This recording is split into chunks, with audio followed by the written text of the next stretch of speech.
د پښتو او پښتنو سره به شاید مینه ډېره وه خو هېڅکله داسې ونه شول چې د دې سره سره چې محمد ضیاء پښتون و کله په پښتو ژبه د خپل ملت سره خبرې کړې وي.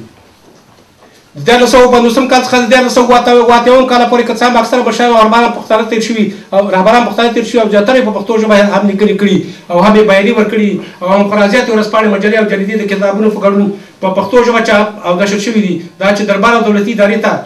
پښتو ژبه نه ده ننوتلې او ارسال او مرسول پرې په مکمل ډول نه دی پیل شوی نو سړی پرته له انحراف کولی شي چې دا روان بهیر هم د پښتنو د تایید وړ نه و او وړ نه دی ځکه فرهنګي اختلاف او فرهنګي یرغل لا پسې سیاسي وزرونه پیدا کړي او د پښتنو او د پښتو د ژبې او کلتور پسې د کوتکو پر ځای راکټ لانچرې راخیستل شوي دي.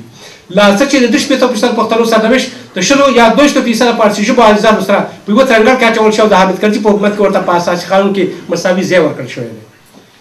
دا د پښتنو لپاره د پوره دقت او دقت وړ ده مسله ګڼل کېږي. هر کله چې ښکېلاکګران او استعماري ځواکونه د هېواد څخه وشړل شول پښتانه حق لري چې د دې ملي مسلې په باب د دیموکراسۍ او د اصولو سره سم تصمیم ونیسي. باید په دې هم په کلکه ټینګار وکړم چې د پښتنو د مشرانو ادیبانو شاعرانو او سیاستوالو مبارزه په افغانستان کې د جګړې او د اتار په 3 لسیزه کې د افغانستان په داخل کې بنده نه ده پاتې شوې بلکې د افغانستان څخه بهر فضلاو لیکوالانو د قلم خاوندانو شاعرانو سیاستوالو تل په اسیایي اروپایي او امریکایي استرالیا او د نړۍ په نورو هېوادونو کې هم داسې کلتوري ګامونه پورته کړي بې له شکه چې د ملت د افتخار وړ ګڼل کېږي. د دې جملې څخه موږ د مرحوم ډاکټر محمد کبیر ستوري هغه د قدر وړ خدمتونه چې د پښتو او پښتنو لپاره یې کړي یادول وړ ګڼم. مرحوم ستوري د المان پښتانه چې د ټول اروپا او د امریکا د پښتنو په یووالي کې پراخه جهاد کړی دی. د پی ایچ ډي پي د ګوند د معاصرو د جملې څخه ګڼل کېږي. هغه په پاکه او سپېڅله عقیده د محمد ګل خان مومند او د 5 ستورو لاره د پاچا خان د لارې سره یو ځای د پښتنو د نجات او د خلاصون په خاطر لاسي چې د پښتنو او د پښتو د ژبې د پرمختګ په خاطر په مخ کې نیولې وه. دی معتقد چې د پاچا خان لاره نه یوازې چې د کوزي پښتونخوا د پښتنو بلکې د برې پښتونخوا او لاسه چې نوم یې پښتون وي او د نړۍ په هره جغرافیایي سیمه کې چې استوګ لري د هغوی هر ډول روحي او جسمي امراض تداوي کولی شي. نو دا یو تاریخي او ملي ضرورت ګڼل چې د فخر افغان پاچا خان د ارشاداتو او لارښوونو څخه ګټه پورته کړي. ډاکټر کبیر ستوری د ارواپوهنې ډاکټر و او په دې پوهېده چې زیاتره پښتانه روحي امراض لري او باید تداوي شي. نو همدا علاج چې د ژوند د وروستۍ سلګۍ پورې په پښتنو پسې دیره په دیره حجره په حجره کلی په کلی او واستر په واستر وګرځېده او هر څومره چې پوس کړي د جرګو مرکو په ترڅ کې د پښتون عظیم ټبر د راویښولو او زیاتولو په کار کې خپل نسل کېدونکې مبارزې ته دوام ورکړ. نو خدای دې د مرحوم ستوري ته جنتونه ورکړي. خو زما هیله د هغه پښتون مبارز مرحوم د زامنو څخه دا ده چې د خپل ګران پلار لاره په کلکه تعقیب کړي او داسې میکانیزم دې په کار واچوي چې د خپل مرحوم پلار نوم ژوندی وساتي. په آخر کې زما هیله د کونړ د ځوانانو او تنکۍ ځوانانو څخه دا ده چې پښتانه نن سبا په ګرد افغانستان لاس چې په ګرد نړۍ کې د هر نوع یرغلونو هر ډول تړاکونو سره مخامخ دي. سر مال ځان اولاد او کور کهولي د ژبې کلتور او فرهنګ سره یو ځای د ښکېلاکګرانو یرغلګرانو د سارتون لاندې راوستل شوي دي. پاملرنه او جدي راوستل شوي پاملرنه او جدي توجه دې وکړي چې یوازې ستاسو توجه وکړئ چې یوازې ستاسو ستر توکم په وسوال مبارزې سره د دښمن د مرګونو ګزارونو څخه نجات نشي موندلی بلکې ستاسو د ملي سیاسي او فرهنګي زده کړو په نتیجه کې د پښتنو دښمنانو په هېواد کې راپوګونډو کېدی شي او بس.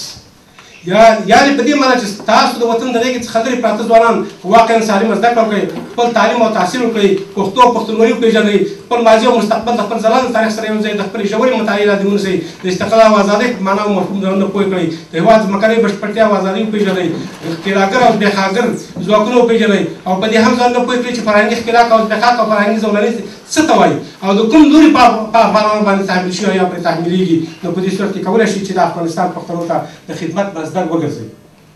تاسو د خپل خلکو خپل ولس خپل ملت خپل خصوصا د ټول پښتون توکم چې همدا اوس په هېواد کې د غاصب دښمن د سختو بریدونو او تړاکونو لاندې شپې ورځې تېروي او ټوله مادي او معنوي شتمني د هوا او د ځمکې څخه د خاورو په ډېرو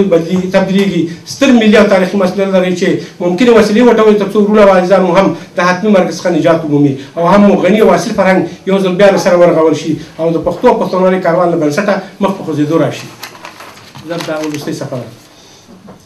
محترمو دوستانو د کونړ ځوانانو او د کلتوري ټولنې محترمو غړو په افغانستان او د افغانستان څخه باید ډېرې کلتوري ټولنې او ادبي انجمنونه جوړ شوي او هر یوې هڅه کوي چې پښتو ژبه او پښتانه په هېواد کې په خپلو پښو ودروي. ډېر ستر کارونه به یې کړي وي، ډېر کتابونه مجلې او جراید به یې نشر کړي وي، خو زما په اند دا کافي نه دي، ځکه پښتو ژبه، پښتو فرهنګ او پښتني کلتور د پښتنو د فزیکي موجودیت سره همدا اوس تر پوښتنې لاندې دی.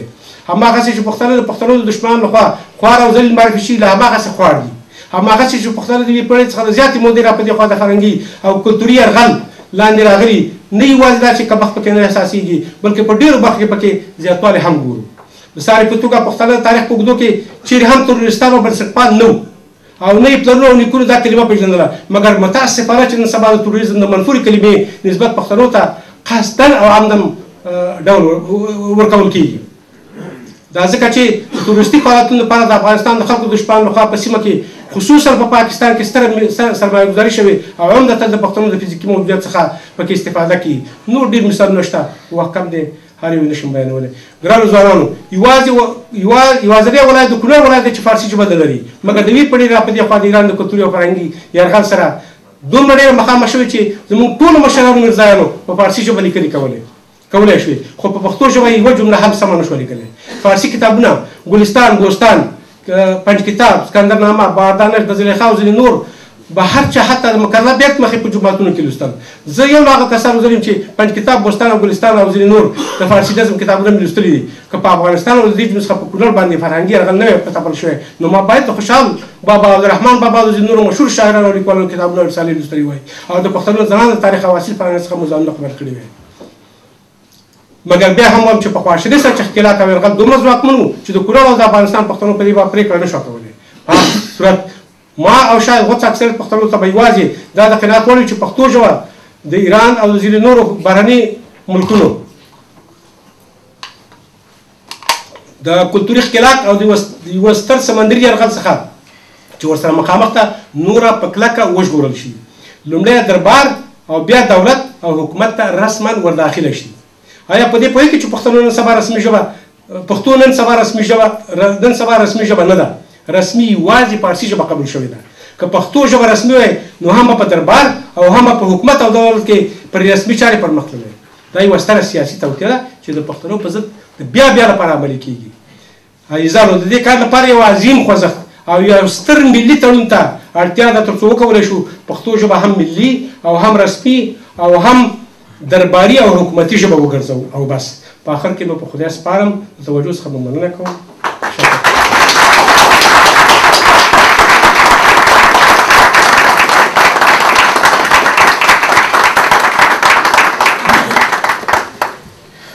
د محترم یوسفي صاحب څخه ډېره مننه. واقعا چې ډېر زیار یې ویستلی و، داسې یو ژوره تاریخي او څېړنیزه مقاله یې لیکلې وه او هیله مند یم چې دوستانو د زړه په غوږونو اورېدلې وي.